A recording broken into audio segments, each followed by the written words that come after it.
Absolutely. The Banjo Bear is fantastic. It is, mate. Thank you. Well, glad you agree. Yeah. I have no choice but to agree with you at times, Des.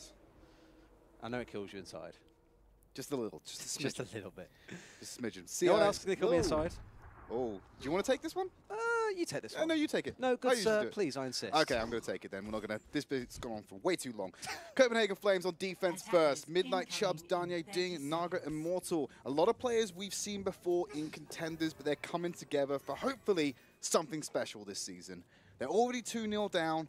They need to come back on Anubis, and not only for themselves, but to show the rest of the group and everyone watching, you need to pay attention to them this time around. These aren't going to be a sleeper hit. They want to make themselves known as top dogs as soon as possible. Flames playing the very standard anti-dive composition here, going towards the Orisa and the Junkrat, and then having Danye on that Widow. Why would you not? We've just seen how fantastically he can play. What I really like is that Midnight is opting to go for the Diva here as well, which means they can get some of that high ground control. They can contest Kenzie, they can keep their healers safe if they need to from the snipers. As it stands right now, Naga already getting a nice kill onto Eng is going to slow this attack to a halt. I saw him flex onto that Junkrat in the previous maps, not really for a long time. He's going to start with it this time. You can see how much impact he can have over an entire round. That high ground still being held quite nicely by Copenhagen Flames. You can just see if you look carefully at the bottom of your screen. Nice little Midnight bopping around on the point to stop any sneaky caps coming in from this unfixed Genji. You could easily dive behind them. That's exactly what you want, because as we saw yesterday, the comps that are more static, where you do have the Orisa Junkrat set up, they can be out-rotated sometimes. You find it situations where Dive will flank behind them, get on the healers like they're trying to do right now. They pulled the trigger, they've jumped onto the high ground, and Unfixed has already got that first kill. Midnight leveling the playoff field, Danye denying any resurrection for Eng. And now the fight looks like it's going over to Copenhagen Flames, but it's by no means 100% certain. Oh, he's got Chow on his tail, needs to run away. That aggressive Tracer stuck in the Diva's body. Not enough to get the kill this time. Grapple hook failed, but he falls into the landing to get healed by Immortal. Copenhagen Flames fight off the offense of CIS Hope. You saw it in effect there absolutely perfectly. Although you managed to see them get into the back line, this is CIS Hope, and bring down one of the healers, they had the situation where Midnight immediately from the lower ground came onto the high ground, deployed down the defense matrix, and denied much of the follow-up damage that would have seen the demise of more than one person. Then, well, we saw Danye work his magic and get 2 easy kills, deny the res. That was the end of the attack there pretty much, and yes, it got a bit scrappy towards the end trying to deal with the stragglers, but nice and clean fight. I think they've paused because there's not a Hanzo in this game. They're like, what's going on? He's really strong right now. Why so having a pep talk between the two teams saying, guys, one of us has got to pick Hanzo. This isn't the way this game is played anymore. It's got to be Hanzo here somewhere. It was nice to see Unfixed playing that Genji, though, still having some Season 1 callbacks. Genji was played with great effect yesterday as well by some teams, so he's not quite out of the meta if we look at how Contenders are playing this game. Absolutely, although we did have a few question marks around Unfixed Genji last season. It wasn't his strongest go-to. They were quite insistent when we spoke to them and said, no, genuinely it is good, just we're still trying to find our rhythm with dive. Competitive jitters. Exactly, that's probably the best way to look at it. Although Unfixed isn't the guy, when you think about it, that would have competitive jitters. He's been at World Cups, he's played in a number of teams before. Very, very experienced guy, and we saw him running away with a lot of their games at the very, very start of last season. Just Genji didn't fully get there. But they've had a lot of time, they've got a coach who's working with them on these more micro-based issues, so perhaps is Genji actually now definitely at the top. We'll find out. I would hope so. We can contest against double dive compositions, being able to get onto the back line and just really separate the snipers from their support and isolate them. Should be able to have a good time with that situation. I think that's one of the reasons we're seeing it, because they expect that double sniper from Copenhagen Flames. Danye has been doing wonders on it at the moment. So has Naga with those DPS picks. It's not surprising to me that they're going to be rolling with it on the first point defense of Anubis. And quite frankly, they're probably going to stick with it. The long sight lines are just perfect for it. I find it bizarre, again, that we're seeing Danye being the guy playing the hit scan here, because last season it was Naga who was kind of the big go-to hit scan. They've almost switched roles here. But Naga did say he's been learning a lot from Danye, so maybe they thought, hey, it's time for a bit of a role swap. Let's just see what we can do and mix things up, confuse some people, because clearly it's confusing us a little bit as well. Does it make you love Danye more or less that he can do this? Or he's not that hit scan person you were expecting him to be, so he's going on to these more projectile. So I'm a one-to-one kind of guy. Naga's already got my love here, I'm afraid. I can't give it to Danye as well, although I can appreciate him. You can respect from afar. Totally platonic. Exactly. Same way I kind of respect you. That's why we've got a nice box in between us, so you can't get too close. Yeah, they can't see the box. They're not supposed to know there's a box there. Right, they need to assume box. I can just step over It's Mr. X's box. I had to use it for the season finals. Atlantic Showdown. Same story here. Just don't have to use it because Tridd is also quite short like me. That's how Contenders work. We're all roughly the same height. No boxes needed. We're going to go for a commercial break quickly, and we're going to come back and bring you the rest of this map.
Welcome back to Overwatch Contenders Europe. We just took a quick break because we had some technical issues from one of the players, which hopefully are resolved now or are going to be resolved in the imminent future. So you'd hope. And of course, if you are just joining us, what you've missed very, very briefly is that it's currently 2-0 to CIS Hope, and the start of Anubis, well, it's going pretty well for Flames. Darnay's popping heads, as you'd expect from a good Widowmaker player. Definitely denying those res was one of the big ones for me, and we spoke a bit about Midnight playing the D.Va on this anti-dive sort of setup just to make sure he can contest the high ground, the low ground if needs be. You need some kind of verticality. You can't rely on your snipers for it exclusively, so it's going well. However, we've always seen what happens on first point assault. It always falls at some point. There's always something that changes, or in the dying seconds they lose it, and it always turns into a second point rush. Will Copenhagen Flames be the team to break that tradition, though? Will they get the first full hold of Contenders? You'd hope, but with how the series has been going so far, it's looking kind of CIS Hope favoured, right? Yeah, you can't argue with that. The 2-0 up at the halftime. Look very good. They're on form. Had a lot of practice time in the off-season. Big win in Pit. They came third, but that's very good considering the caliber of talent that was on display. Copenhagen Flames, they've had a complete rebuild, shall we say, of their roster. Maybe not having as much prep time as you'd like to see from them in comparison to CIS Hope, but they're still able to contend, obviously, in Contenders. Just how well they're going to do throughout this season. That's the easy pun, isn't it? In Contenders. I don't want to fall into it, though, by going, see how long they're going to contend. It's not going to work like that, Des. It's too obvious. It'd be painful. It would probably kill me and half a Twitch chat at the same time, but there you go. One more last thing that we talked about very, very briefly as well with Puppies is that they've signed a good few players now across from NA as well. Ding, who was over there, formerly EU, then went to NA. He's gone for a bit of a... Can you count Ding's double Asian move? Ding. He's gone over there to go and learn for a few months, taking like an intern summer break, and now he's back in over here saying, hey, here's what I went and learned, and then he's brought Midnight along for the ride as well. He came from XL2. Holding up his own so far, you got to say. And it's interesting because last season we always spoke about saying, oh, players will go to NA, it's a one-way kind of transfer.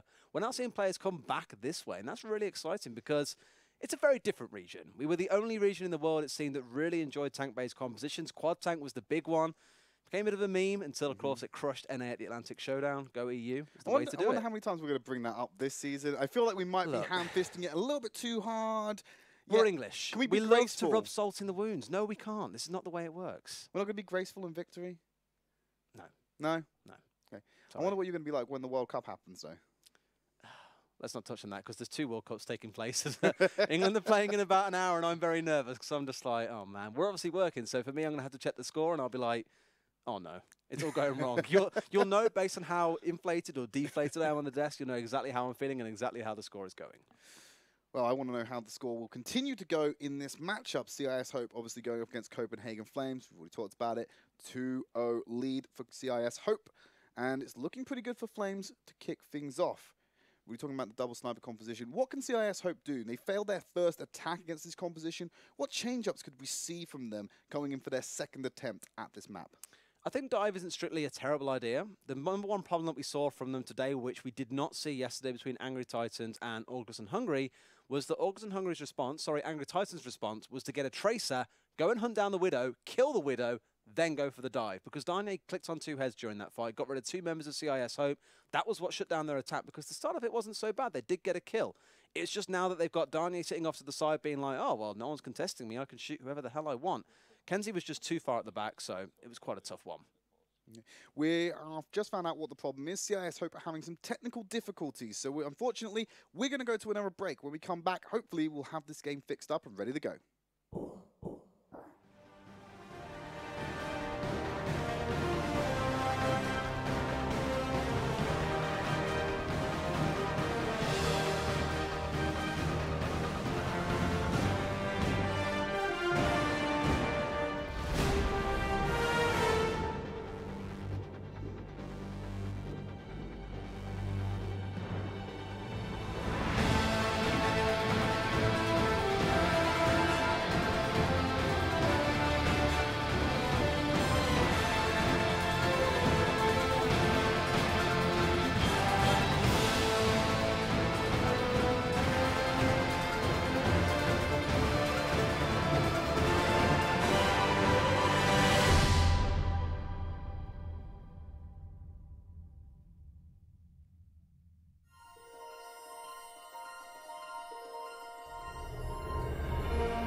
Welcome back to Overwatch Contenders Europe. Our apologies for the delays we've just had. It was an internet issue, I believe, with a member of CIS Hope, which is now, I'm being told, resolved. So we're going to jump into the rest of Temple of Anubis any second now. So if you are jumping onto the stream for the first time, currently the score is CIS Hope. They're 2-0 against Copenhagen Flames. We're on the first attempt at offense for CIS Hope, and we're into the action straight away. Things have changed up a bit this time round because in the first attack they were on the high ground, they've now been forced straight down to the low ground, Copenhagen Flames that is. So now CIS Hope can have a much easier time going for the dive, and already you can see all the action going down. It's a nice use of Holt, but it's just pulling them into the Transcendence they already have. Naga picking up a frag onto Eng, and Unfixed dashing away to safety. He's got the Dragon Blade, but Danye's there waiting for him. Chow can't save him from that. I like how Danye here has decided to switch out as well, because he was on Widowmaker to begin with, but realised when they didn't have the high ground control, it was not worth trying to fight against Kenzie anymore. Although, speaking of which, Kenzie is still on the Widow here, so they need something to be able to contest this. Otherwise, he's going to be able to sit there and just try and ding heads all day long. Well, maybe Danye and Naga can get in his face. More than likely, Danye with the verticality that comes into it. Unfixed going to be brought back from the dead by Eng. A little bit of a premature death. CIS Hope are ready to rumble, and they're going to jump in with Sharek leading the charge. He's got a Primal Rage in his pocket in case anything goes wrong for him. Unfixed still got that Dragon Blade, but they're contending against the Supercharger from Orisa. Sharek's going to deal with that, though, with that Primal Rage. Unfixed again, going in with the kill onto Naga. Ding being booped away, nearly getting himself killed, but Chow comes from nowhere, takes him out, and dashes onto the point with the rest of the CIS Hope. Much better there. Get a bit scrappy when you're all down low and on the ground like this, so not really anything Flames could do to stop this coming in. It's always the problem when you've got Orisa is that she isn't as mobile as anyone else in the game. She is the most immobile hero in the game. If you've got a Ryan at the very least, you've got charge to get yourself away. It's not too bad, but they still lose that first point as we expected. Now it's to see if they can prevent the second point roll, because look at the ultimates on the side of CIS Hope. They've got that zone control from self-destruct, and they've got the blade there if Unfixed chooses to whip it out now. They can divide and conquer with this one. There's self-destruct to scatter the masses, and Unfixed to swoop in and sweep them off when they're isolated. Kenzie's going to bring that Infrasight in. Transcendence immediately to shut down the blade from Unfixed. Unable to find a kill, chasing himself after Naga. Unable to catch that speed little tracer. Here comes the blade. Alternatively, jumping out from Danye. He's slashing away. Going to take out Chow, who's isolated there by himself and pushing the rest of CIS out of the gate, only to get dinked in the head by Kenzie. Still sticking on this Widow then, so not opting to go for dive as well and playing the Tracer. They really want to stick by this for now. Maybe here he chooses to swap out and go towards something more dive-orientated, because, to be honest with you, they need to get point control here as well. And yes, they will. Looks like they're going for that standard triple tank setup, or as we like to call it, the Goats comp. That's the best way to do it. This is the quad tank of last season. This is the way that you roll in and you take the ground that you want to. That certainly isn't dive. They've got the self-destruct from Shao, despite all of them having low ult charges. Midnight can answer with one of his own. Danye now onto this Junkrat, going to try and spray through them. And Naga, he's taken to the skies with the Farah. They're prepared for this GOAT composition. They're just going to barrage these tanks with all the explosives. Self-destruct going over the top. No one to be found. They were well aware of it. But Midnight, he catches CIS Hope off guard. They were not prepared for that one. Kenzie will finally fall to the fist of fury coming from Chubbs. This is great, because in scrims we've seen a few teams go for this kind of thing now, where they'll roll out with this double projectile. I think August and Hungary are one team I recall playing it. And last season it was always a question mark of how do you deal with quad tank? And NA, they were always saying, you know, Junkrat exists, right? But what about when there's Junkrat and Farah? Last season it didn't really work so well, but this time round lots of teams are starting to revert back to it. That is their go-to option for dealing with tank-heavy compositions, and you can see why. You get so much free ult charge, you can pepper them the whole way through, but Flames, oddly enough as I speak about it, are going to abandon that and go straight back into full dive once again. Just hope have switched out to match it. Kenzie's got a long sight line, but I don't think it's the one he's looking for, as no one's really paying him much attention.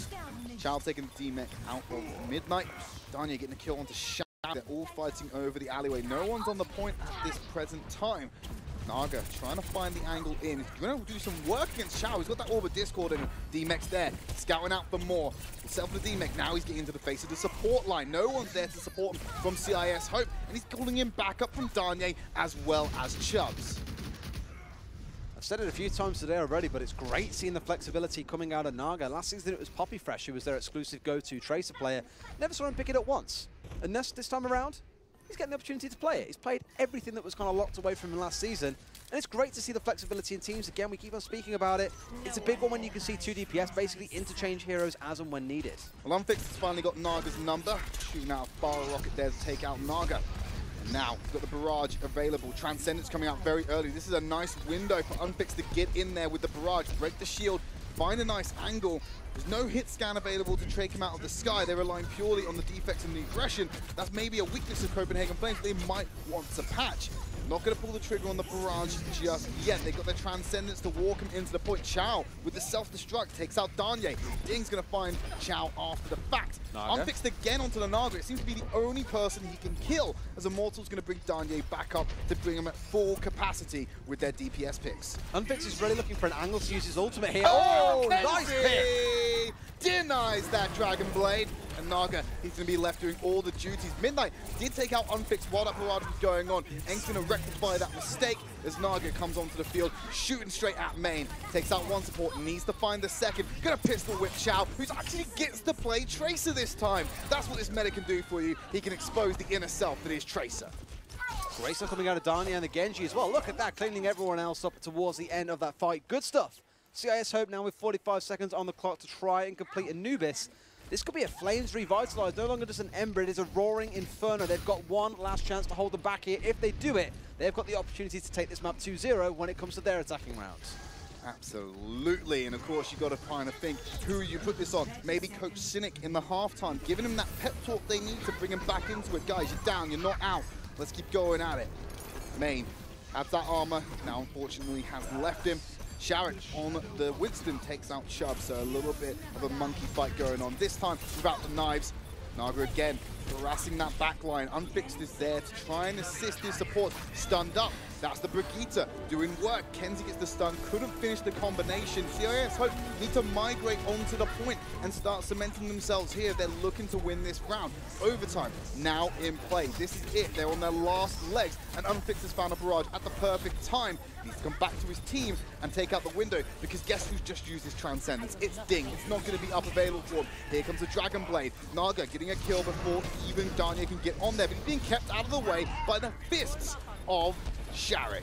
Unfixed gonna find Danye and gets the resurrection onto Kenzie. CIS Hope are in control of this point. They still got a barrage to stop the flow and stop the drip feed coming out from Copenhagen Flames. It doesn't matter how much more the time bank they break, they're in overtimes. They just need to keep on contesting. No one's there to do it because they're already dead. CIS Hope, complete Temple of Anubis. I almost love the patience being shown by Unfixed there. You call it patience, it wasn't really patience because he never actually released that patience. He held onto his ultimate for a good 2 to 3 minutes at the very end there, not wanting to use it because he knows that, as we saw for Naga last time round, you use it, you are rooted in place. Someone is going to shoot you out of the sky, and you are no use to anyone when you are a dead bird on the ground, sadly, as a Farah. So for Unfixed, again, good control. Really like what I saw there from CIS Hope. A bit of a scrappy final fight, but if it gets you the result that you're after, who cares? Here comes the problem, though. Copenhagen Flames, they complete with a time bank. They'll be allowed an attempt to try and to seal it without any input from an offensive CIS Hope. Their job is just going to be pure defense on the second run of Temple of Anubis, and I don't think that's a position they want to be in. Interesting to see how this pans out on CIS Hope's defense. After Copenhagen Flames, look, almost night and day from the first half of this series and what we're in now, the second half. Comp-wise, again, I'm curious to see if they choose to opt for a similar thing themselves. We saw some teams employing what we're now going to start calling the May strat, where you boost your team onto the higher ground when you have someone like an Orisa who's not particularly mobile. Set up on the high ground, as we saw from Flames, sorry. You drop straight back down onto the low ground afterwards in the second fight. You make some changes around if needs be. They got rid of the Widowmaker, which could have been a mistake on their side, but instead they're not going to opt for that. Instead, they are going towards this dive-based double sniper. Attackers incoming. Or with Hanzo, Widowmaker on the back lines, Naga may be staying on this Tracer rather than opting to go for anything else. If Danye goes onto the Widowmaker, it's a nice change up of strategy. They've got the offensive prong going in deep. They've got a defensive prong, well, still offensive actually, just further away. Bit of a long fork, shall we say, on this one. Be interesting to see who can pick it off, because I think overall, I think Danye's picked up more frags on the Kenzie than vice versa. I think he is winning that direct Widow duel, but there's a lot of other factors that are coming into this matchup. Definitely feels that way. I mean, Danye, when you look at this team, he's never the guy you write down as a Widowmaker player. You'd always look at Naga in that case, but definitely showing us that despite being a projectile player last season, he can stack up with the best and show us what he's made of. Naga already losing a good chunk of his health there on that initial burst in. Kenzie nearly gets the shot, but Danye, he definitely gets it. Kenzie's going to be taken out, so that's score 1 for Danye if you want to start this track over from now. Shao get the D-Mech onto Midnight. Use the grapple hook to reposition, give himself a better sight line, tries to tangle with Unfix, but the damage-boosted arrows are a little bit too much for him. Decides it's safer to back off with the rest of his team. There's only one guy making Widows here, and so far it's Danye. Kenzie, he was the guy we were talking about last season, saying he's potentially the best Widowmaker in Contenders. I'm going to feel this season he's going to have a few Contenders to fight up against. Well, who did you have last season? You had Flippy, you had Nesh, you have Danye. It's quite a lot of good Widowmakers, and we're in a meta where it's going to strive, so very good for them at the moment. Dragon Strike, available for Unfix. Just going to throw out a recon arrow and throw out some more arrows from behind. He believes there might be an infiltrator amongst him. More than likely would be Naga, if anyone on that team is able to do it. So that meme, the infiltrators all pointing at each other like, it's you, like, oh, it's me. It's that Spider-Man meme. Exactly. Start blaming each other before they know it. It's been a very muted attack so far. No real big entry in for either side. And here comes the first jump in. Sharek entirely on his own here. This is a really strange situation where both teams are kind of static and nothing's really happening despite there being members behind them. Someone's They're taking the point out here for no reason. What's going on? Someone's on the point at the moment. I'm going to say that's Naga. Chow finds an isolated Danye, so already Copenhagen Flames have been even more muted. They've not just turned off the speakers, they've smashed them to the floor. Chow's got that self-destruct available. The tanks are just hiding around the edges. No one seems to want to commit to any kind of fight in this one because they're looking for those minute advantages to then pull the trigger. And the onus really is on Copenhagen Flames to be the one to just dive in and take a leap of faith. This is like a game of hide and seek now. Overwatch is a fast-paced, action-based shooter. Not here, it's not. Today, it's a game of hide and seek, apparently. Flames much preferring to hide behind a wall than come out and take the point. But sadly, guys, that's not going to win you this map. You need to come out and do the dance at some point. Looks like now's that time, Tridd. There's the Valkyrie. Sharek removing Danye. They've already got that advantage in favor of the defensive team. Chow picks up another frag.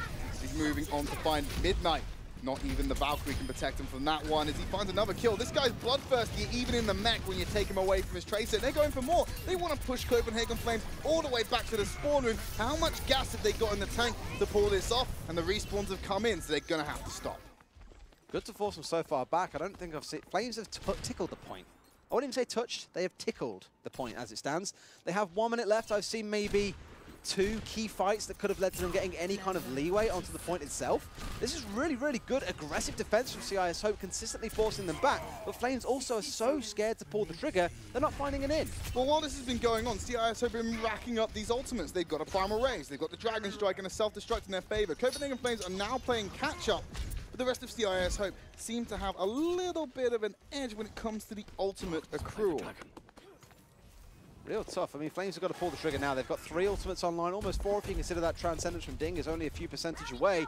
That's going to be their big go trigger, but it feels very late to leave it to the final 30 seconds before you go to make a big decision. Naga getting picked off is huge because this is almost their last fight. Thankfully, he's traced so he can get back in quite quick, but now we're going to see the ults coming out. Primal Rage immediately answered with a Discord Orb, and he's trying to disrupt the top of the map. Unfix turns it around. He's able to shred through him nice and easy with that Storm Arrow. Not much of an offense available for Copenhagen Flames. This is not going to be patient. It has to be a rush job. They're doing the best they can to grab themselves together. Kenzie, he's playing spoiler, takes out Danye, takes out Naga. You've got no DPS. You should have no damage. The self-destruct might be able to bring it to the party, but it drops too low to find anyone. And now the rest of CIS Hope are able to just run amok over Copenhagen Flames because they've lost the teeth that they need to take the bite and win. Kenzie clearly heard what we were saying. The Danye is the one standing up and saying, I'm one of the top Widowmakers now, and Kenzie's like, none of that, guys. Let's remember what happened in top 4. I am one of the big Widowmaker players, because in that final fight, we spoke about it earlier on, even getting 1 pick as a Widowmaker can be enough to win a fight. Getting 3? That's more than enough. Well, with that, CIS Hope have won their first series of the season. They're going to go up with a 3-0 lead going into the 4th map. The map difference plays a big factor later on, so it's all to play for Copenhagen Flames. We're going to take a quick break. When we come back, we're going to bring you that final map of CIS Hope versus Copenhagen Flames.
Welcome back to Overwatch Contenders Europe. We're about to jump into the final map of this series between CIS Hope and Copenhagen Flames.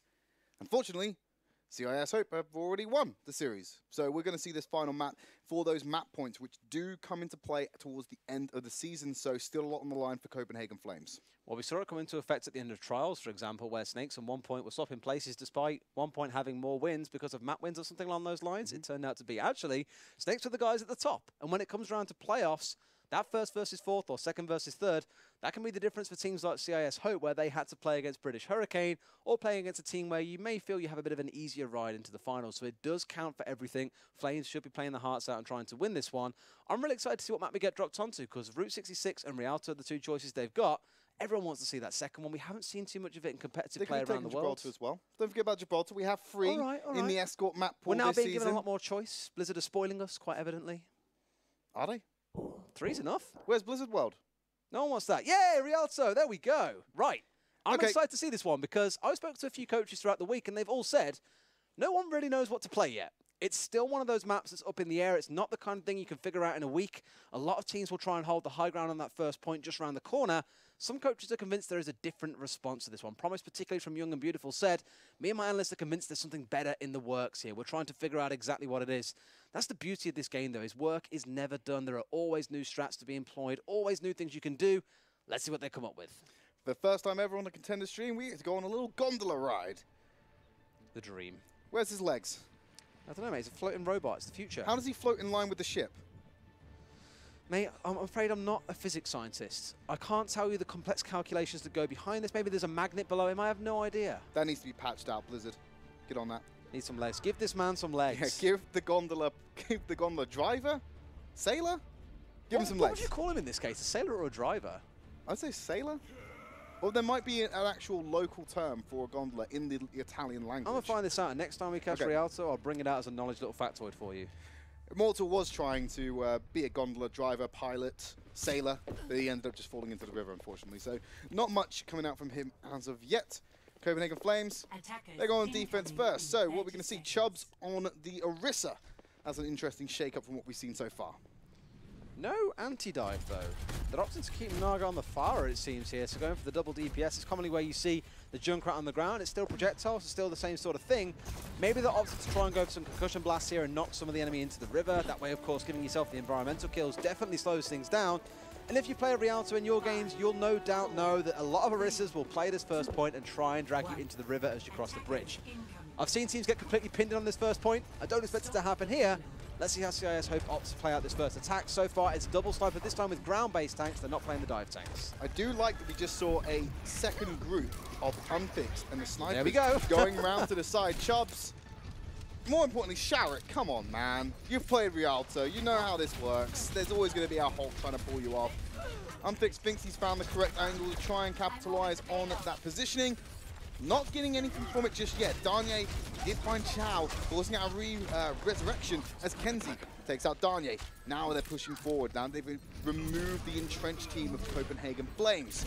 Ding, creating Roboside yet again, taking out main. Now they're moving quite fast through this map. There's not really been a slow-paced move, despite the kills going in Copenhagen Flames' favor. It has been a interesting start, as we expected. To be fair, most teams won't have played in this just yet. Now it's one of the first times we're starting to see it coming out, but Flames holding relatively convincingly. You're seeing Chubbs getting up there on the scoreboard quite a bit. Now Ding's getting some kills for his own sum as well. Naga now on the Farah, keeping up high. He did see that cheeky little pathway they took last time to try and get underneath Copenhagen Flames, so he's well aware of where they're at. And because of the position of the payload, they can play even further away from these side angles that CIS Hope might want to take on this map. Unfixed is still going to look for them, though. Gets one tag into Naga, but not going to be able to finish him off. The rest of CIS Hope, meanwhile, are in the street, getting this payload moving again, but Chubbs is right there in its face, telling it to stop and to let the children pass. He's not going to allow the cart to move any further. Supercharger is going to make sure the rest of his team has everything they need to ensure that that's not going to happen. Trying to wrap around that wall to avoid the lurking eyes of Kenzie. No one wants to get a nice tasty headshot from him. They'd rather stay alive and keep their head firmly on their shoulders, it feels like. I love how it just bully people around. Concussion now, just like blast them completely to the wall and they're like, ow, okay. Here we go. Ooh. Going bird shoots him. Play pitch and shoots him. Just right. He's going to spray him down. That's cheating. Use your scope in. This isn't Call of Duty. Anyway, Sharik's going to move further up with the shield. The self-destruct going behind them, throws out the shatter, has to flip right around to block the self-destruct. Unfixed does have the Dragon Strike, but not in a position. Meanwhile, Naga is raining. He's so high up, we can't even see him on the screen. Chow's going to shut him down afterwards by flying straight at his face, as you'd expect from a Diva. Self-destruct to top things off, really make sure there's the clearance that we need. Chow being the saving grace for CIS Hope there. Smart use, I think, coming out of the blasters, out of the barrage, sorry, because they knew that Unfix was inside. He was trying to trade off against the Widowmaker. That meant it was going to take him time to get outside and be able to bring him down, or if he did so at the very least, he would be contested, so it was safe for him to make use of that there. Now double sniper for themselves, so they're going to get rid of the Farah, and opt to try and bring out the same pump that we're seeing out of CIS Hope. Well, Unfixed threw out that Dragon Strike, got himself 2 kills. Naga went and committed Sapiku as he jumped off the side of the map as well. So did Danye. They're just going to reset as they move into the next phase of this map. Now you're into that kind of more street phase. This plays out quite similar to King's Road from what we've seen so far, is that it's all about the Grav Surge combo, or the Grav Dragon combo, sorry. Of course, that recent change coming over for Flames means that Naga's got to get that online first and foremost. And sadly, there's no Zarya, so I'm talking complete and utter rubbish about the whole Grav Surge combo. I think it's because you see a Hanzo, you assume automatically there's going to be one there as well. But I can understand why. Lots of high ground. Why would you not want to employ a Diva? Playing around the corner, Unfixed, backing off, using that horizontal leap to move backwards to a different position. Dodges out the Flame Strike, throwing out the Recon Arrow to feed information to his team. Meanwhile, on the ground war, Kenzie dinging ding. That's got to be the first one of the season. I'm going to do it before Jaws says it. He loves that guy. Danye takes out Kenzie. Main turns it around onto Chubbs. Now they're fighting onto this final part of the S-bend. You're going to see some more conflict. Self-destruct up high immediately, runs into a flashbang. He's trying his best to get into cover, but Danye will find him regardless of where he hides. And now he's in the air looking for that Mercy. Oh, Battle Mercy. That's going to be Yang bringing him down the back of this one. Fight still running through, but from above, Deck from above, Midnight is waiting above. Out comes the Transcendence in the lower ground, though. Up goes the self-destruct, and down it comes. Straight into the shield of Chubbs. Nothing to be found from that one. Unfixed going to push forward. Payload still being contested. The rest of Copenhagen Flames sitting there, cheeky behind the wall. Maybe going to isolate the Mercy here. Does get the kill onto Naga. Kenzie follows up with one onto Midnight. And Unfixed looking to pick off the strikers as they go into full retreat, but Chubbs is the only one holding the line. If that shield goes down, his team is going to be exposed. Sharik, he's got an ability. It goes through shields. It's called a Flame Strike. I think you've heard of it. As Kenzie takes out Chubbs. On to the second point. Their march continues. 3 minutes 20 in the time bank to push on towards this final point. It's making it quite tough now for Flames. They've also switched Midnight over to the Zarya. Clearly heard what we were discussing earlier on and saying that combo a bit too big for them. And Danye himself, he's going over to the McCree, has that online and ready to go with the Deadeye. I wonder when he's going to use this Deadeye though, because there's not a lot of opportunities to do so. It'll be a flanking Deadeye. Especially because of where the position is. Where are you going to flank to? There's not many positions in this stage of the map where you can get away with that and get behind the team without them knowing. Especially considering so far so many of them are spreading out. Tries to get a kill there. They're hiding behind the payload. Very good at zoning. Nice Earth Shatter to stun him out there. Unable to really capitalize off of his ultimate. Kenzie will finish him off as he gets back up. Now he's holding an angle to make sure that no one can stay in the skies. They belong to the rest of CIS Hope, as does this attempt on Rialto as they're coming into the final stage. So, respawn advantage in favor of Copenhagen Flames. If they can run out with a solid, unified offense, they can maybe dislodge CIS Hope. If they start getting picked off, it's all over. Chubbs, he's isolated. Chow's going to finish him off. A Dragon Strike comes through the map to separate the teams. They're going to sit in the Transcendence. Naga and Immortal, they're starting to get kills. This might turn it around for Copenhagen Flames, as Kenzie having to deal with Naga in his face. Going to back off the Graviton Surge, pulling the rest of Copenhagen Flames together. The Transcendence will keep the remaining members alive, but they're still getting the kills for CIS Hope. Lots of people still trying to get out onto the point. Chubbs is still incredibly low. This guy loses HP so fast because CIS Hope are so coordinated. They're going to complete Rialto.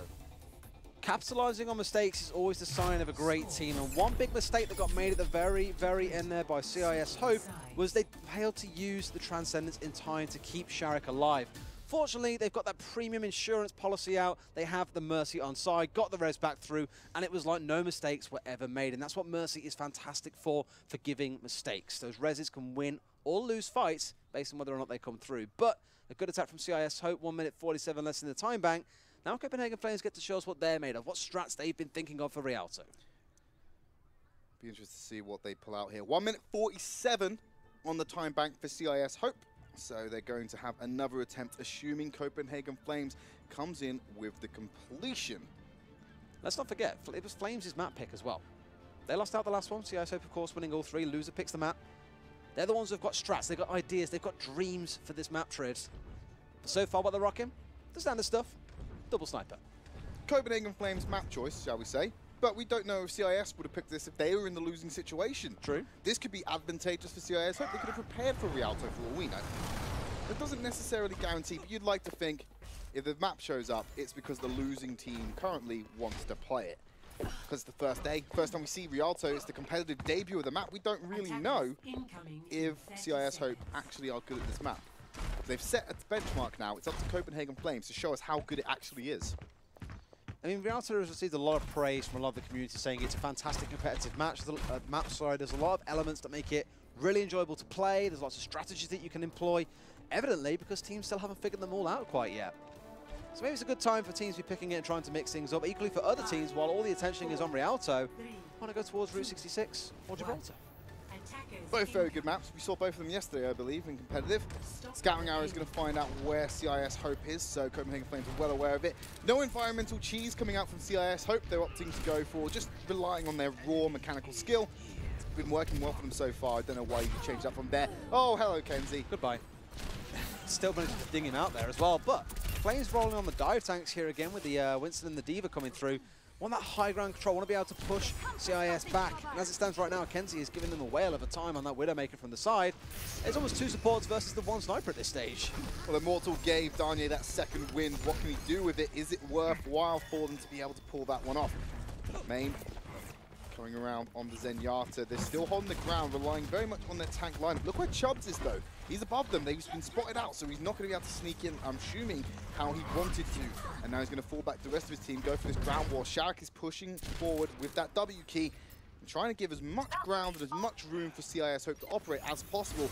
Kenzie, he doesn't need a lot, as you can see, with these finite windows of opportunity he's giving himself. Danye takes out Unfixed, Naga onto main. So they've got an edge here. Copenhagen Flames should be able to get some mileage out of this, assuming they can follow through with their plan. Shark just walking forward and killing whoever he wants. Oh, but that's the big play I was looking for there. And getting dropped down by Naga is huge. That should shut them down.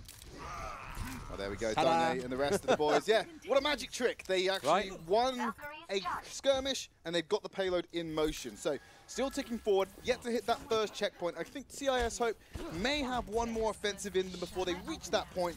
They just need to make sure it's a coordinated one.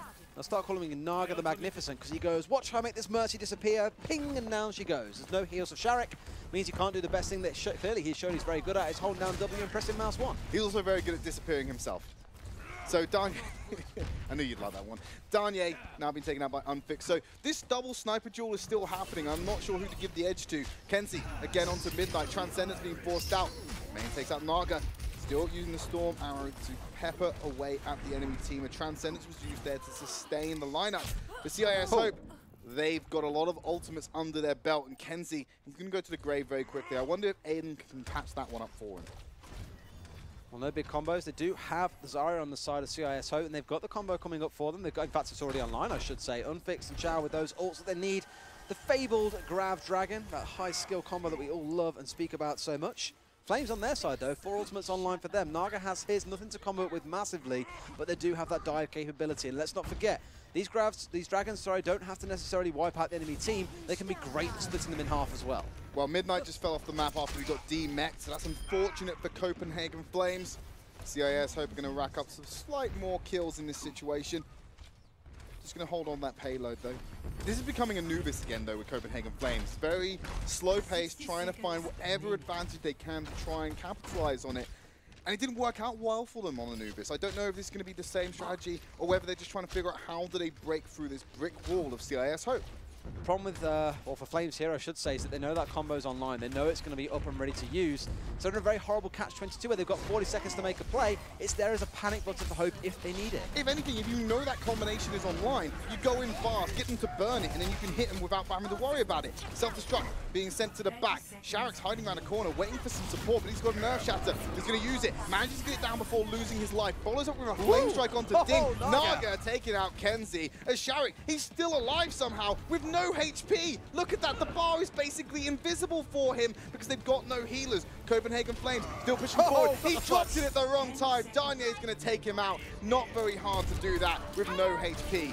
And now you've got Transcendence being forced out. They think they can fight this. The Graviton Surge being pulled in. Danye taking out Kenzie, who went onto the Tracer. They're just throwing ult for no reason. They weren't able to actually turn this around.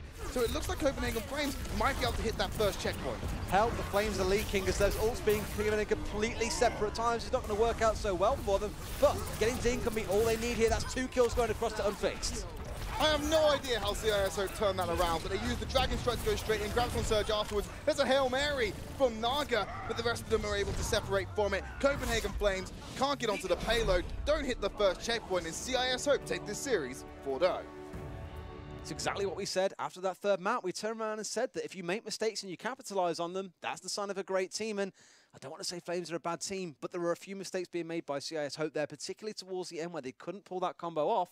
Flames still didn't capitalize on it. Yeah, I don't put this loss onto individual skill because you see so many moments of brilliance from these players. I think it's just how they're coming together at the moment, and that will definitely change over time as they get to play more and see what they can do on these individual maps. But the players played phenomenally in that one. I think it's just to do with their coordination at the moment. And that was the story coming into this about Flames the whole time. We did say there would be moments where we're going to see them look a bit fragmented, still a lot of individualistic players. They've got a few things to work out, I think, but give it 2 or 3 weeks and you'll find them in form. The real question is, though, is 2 or 3 weeks too late? Maybe. I mean, we see people get through with a 3-2 scoreline last season. We're going to go over to the desk, though. They're going to break down the game and see if they can provide some extra insight into what just happened.